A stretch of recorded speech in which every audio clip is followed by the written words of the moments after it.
Hello student, आज हम बात कर रहे हैं सॉल्यूशन चैप्टर के एक नए टॉपिक जिसका नाम क्या है, मोल फ्रैक्शन है। ठीक है, मोल फ्रैक्शन में क्या होता है, हम सॉल्यूशन में जो प्रेजेंट कंपोनेंट होते हैं उसमें किसी एक कंपोनेंट पे जो नंबर ऑफ मोल होते हैं और सभी कंपोनेंट का जो नंबर ऑफ मोल होता है, जो उनका सम होता है, उनके रेशियो को हम क्या बोलते हैं, मोल फ्रैक्शन बोलते हैं।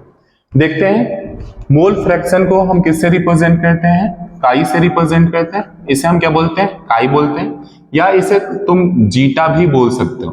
ठीक है, इसे क्या बोल सकते हो, जीटा भी बोल सकते हो। ठीक है, इसका हम फॉर्मूला देखते हैं, इसका हम फॉर्मूला देखते हैं।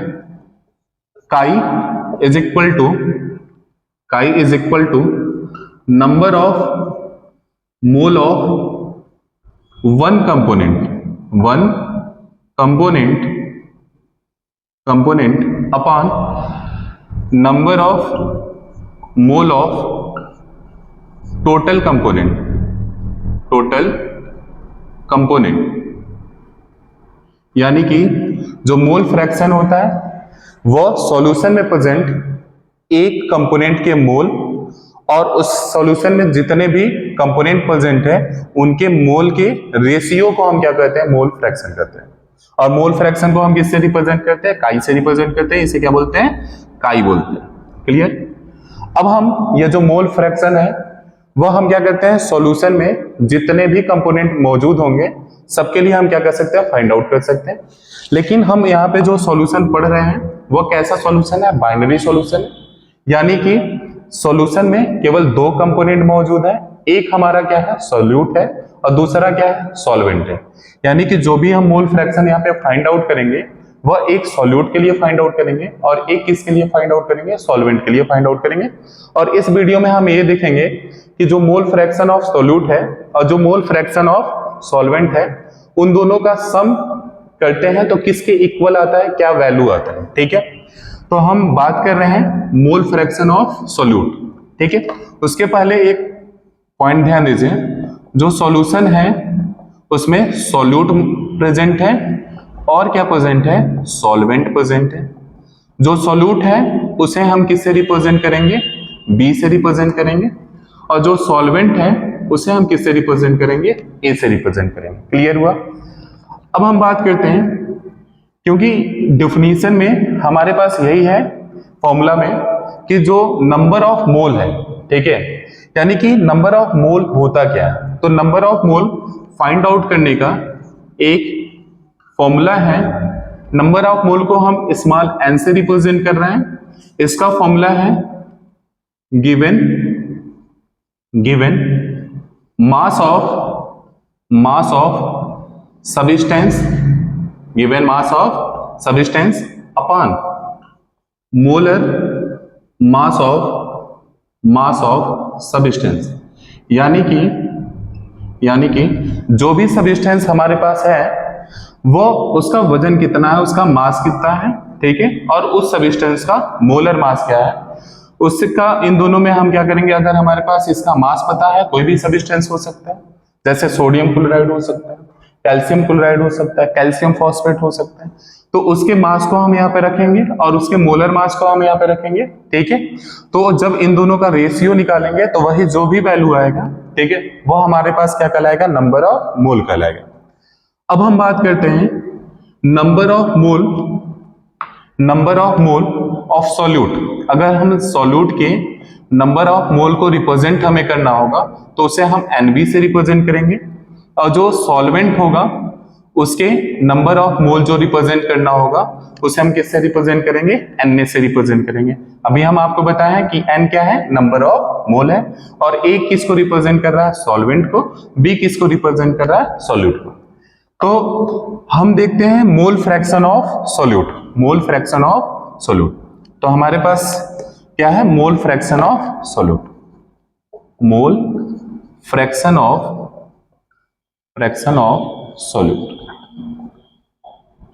सॉल्यूट को किससे रिप्रेजेंट करते हैं, सॉल्यूट को बी से रिप्रेजेंट करते हैं। मोल फ्रैक्शन को किससे रिप्रेजेंट करते हैं, काई से। तो यहां पे क्या हो जाएगा, काई बी हो जाएगा। क्या हो जाएगा, काई बी हो जाएगा।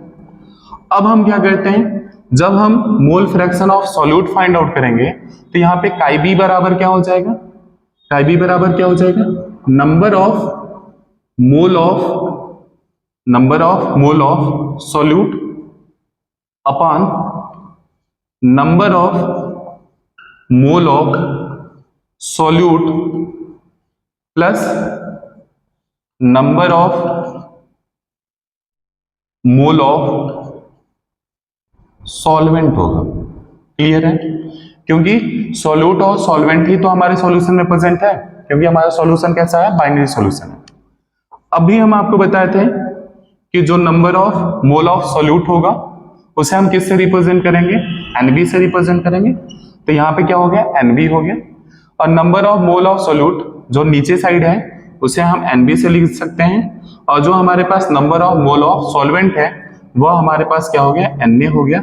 यह मोल फ्रैक्शन ऑफ सॉल्यूट हो गया। क्या हो गया, मोल फ्रैक्शन ऑफ सॉल्यूट हो गया। ठीक है, तो ऐसे ही हम फाइंड आउट कर सकते हैं मोल फ्रैक्शन ऑफ सॉल्वेंट। ठीक है, उसको भी देख लेते हैं, उसको भी चेक कर लेते हैं।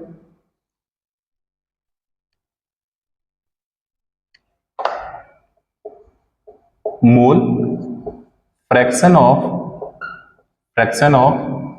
सॉल्वेंट। ठीक है, मोल फ्रैक्शन ऑफ सॉल्वेंट को किससे रिप्रेजेंट करते हैं, हम काई से रिप्रेजेंट करते हैं मोल फ्रैक्शन को। और सॉल्वेंट है तो इसे हम किससे रिप्रेजेंट करेंगे, ए से रिप्रेजेंट करेंगे।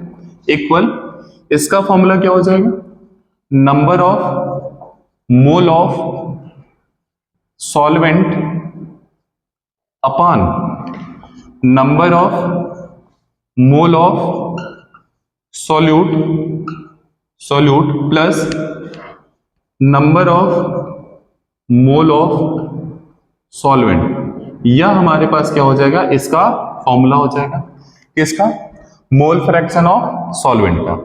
तो काई ए इज इक्वल टू हो जाएगा, काई ए इज इक्वल टू हो जाएगा number of mole of solvent को हम किससे रिप्रेजेंट करते हैं, एनए से रिप्रेजेंट करते हैं। ठीक है, और जो number of mole of solute है उसे किससे रिप्रेजेंट करते हैं, एनबी से। और नीचे क्या है, number of mole of solvent है तो वह एनए हो गया। यह हमारे पास क्या हो गया, फॉर्मूला हो गया। किसका फॉर्मूला हो गया, मोल फ्रैक्शन ऑफ सॉल्वेंट। तो हमने दो फॉर्मूला देख लिया, एक क्या दिया, काई बी बराबर एनए अपान क्या था, एनबी अपान एनबी प्लस एनए। उसको भी लिख लेते हैं,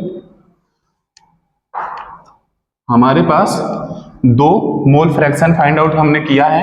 एक काई ए बराबर क्या फाइंड आउट किया है, एनए अपान एनबी प्लस एनए, और जो काई बी होगा उसके बराबर क्या होगा, एनबी अपान एनबी प्लस एनए हो गया। ठीक है, अच्छा यहाँ पे ध्यान दीजिए, जिसका भी मोल फ्रैक्शन है उसके मोल क्या होंगे, ऊपर होंगे। ठीक है, अब हम क्या करते हैं, इसको इक्वेशन 1 मान लेते हैं और इसे इक्वेशन 2 मान लेते हैं। ठीक है, अब इन दोनों इक्वेशन को हम क्या कर देते हैं, ऐड कर देते हैं। तो क्या होगा, add equation 1 and 2 we gate.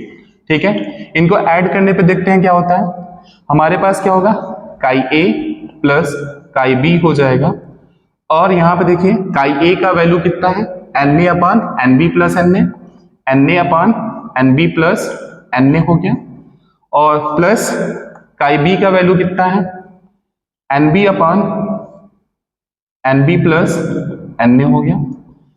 और इनको हम क्या करते हैं, सॉल्व करते हैं तो हमें मिल जाता है, देखो नीचे का जो डिनोमिनेटर है सेम है, तो क्या हो गया, n B plus N a, ऊपर क्या हो जाएगा, एन ए प्लस एन बी हो गया। ठीक है, आपको पता है कि 3 प्लस 2 ऐड करो तब भी 5 आएगा, या 2 प्लस 3 ऐड करोगे तब भी 5 आएगा। ठीक है, वैसे ही एन ए प्लस एन बी और N B plus N A दोनों क्या है, सेम है।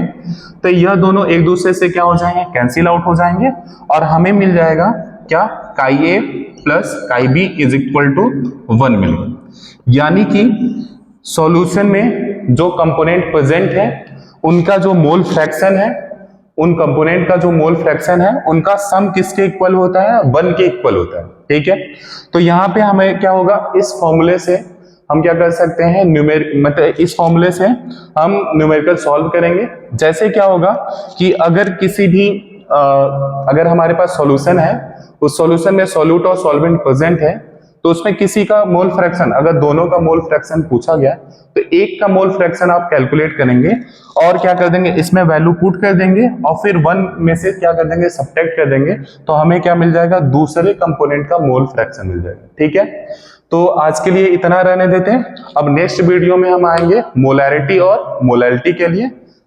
Okay, thank you.